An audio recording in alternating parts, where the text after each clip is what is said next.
మలాకి అనే పేరుకు నా దూత, మై మెసెంజర్ అని అర్థం.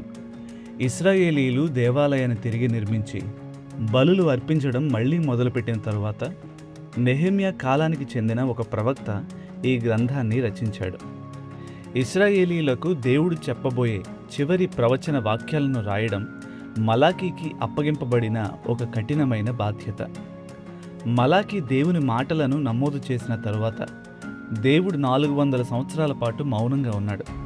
అందువల్ల మలాకీ పాత నిబంధనలోని చివరి గ్రంథంగా నిలిచింది.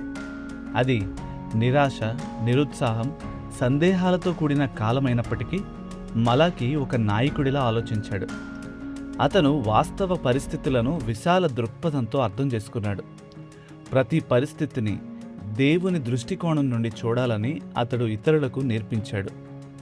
అందరికీ నచ్చే సులభమైన సమాధానాలు కాకుండా దేవుడు చెప్పిన నిజాన్ని మాత్రమే ధైర్యంగా ప్రకటించాడు.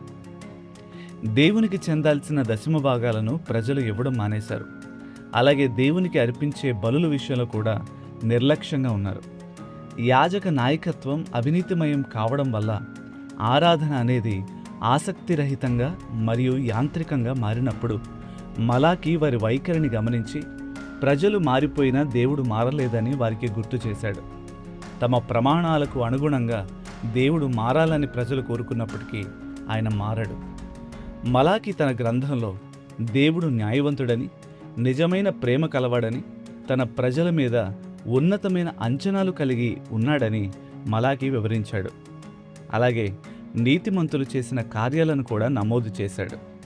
మలాకీ ప్రజలను పశ్చాత్తాపపడమని బోధించాడు. రాబోయే మెస్సయ్యకు మార్గాన్ని సిద్ధం చేయడానికి దేవుని నుండి ఒక దూత రాబోతున్నాడని అతడు ప్రవచించాడు.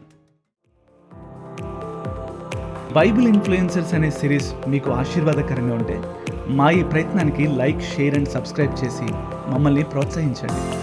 మరొక కొత్త బైబిల్ ఇన్ఫ్లుయెన్సర్తో మీ ముందుకు వస్తాం. Until then, God bless you.